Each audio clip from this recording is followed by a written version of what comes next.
If you live in America, you tip. It's a standard that we've become accustomed to. Whether it's eating at a restaurant, getting food delivered, or staying in a hotel, we give a little extra to the employees as an appreciation for their work.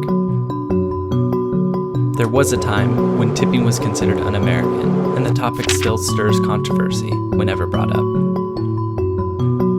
Tipping goes into high gear during the holiday season. Most of us are never sure how much to give and who exactly should get what. You can spend hours in endless Reddit and comment threads of people debating the practice, the why. What are you looking for? I don't know. I suppose I was looking for something to believe in, worth living for and dying for. What have you found? Nothing half so interesting as an old man who was missed by Billy the Kid.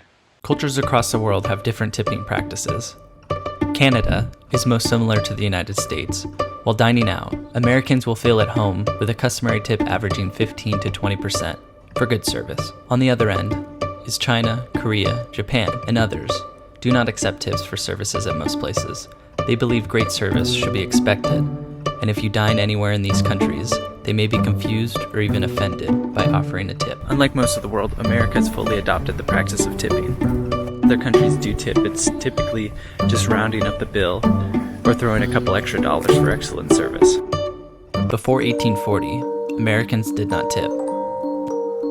The custom was brought from Americans returning from their visit to Europe. They were keen on showing off that they traveled abroad and knew of more sophisticated customs. A New York Times editor wrote that once tipping took hold in the United States, it spread rapidly, like evil insects and weeds. In 1904, the Anti-Tipping Society of America sprang up in Georgia. Its approximate 100,000 members signed pledges not to tip anyone for a year.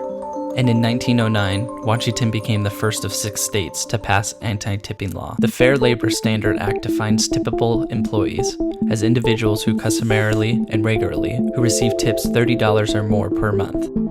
Federal minimum wage for tipped employees in the United States is $2.13 per hour.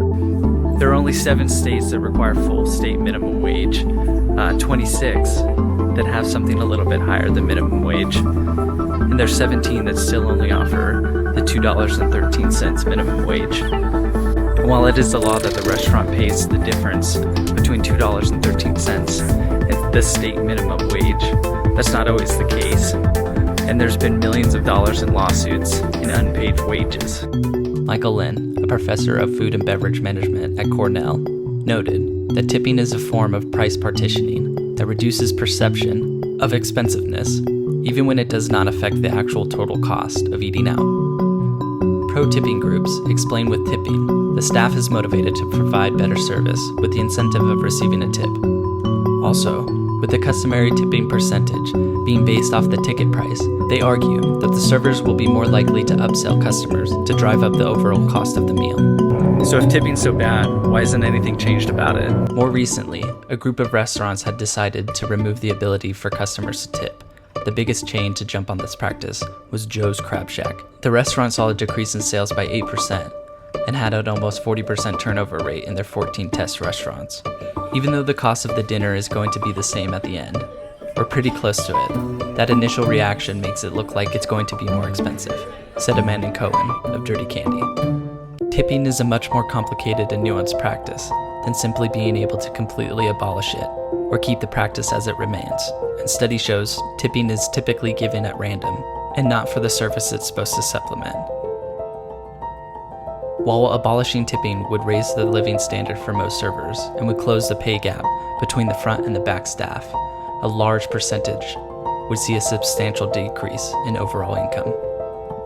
Volger, an owner of a failed no-tip restaurant, explains of returning to tipping. A friend of mine in the industry says, we're in the business to innovate on the level of food, drink, and service, not to reinvent compensation.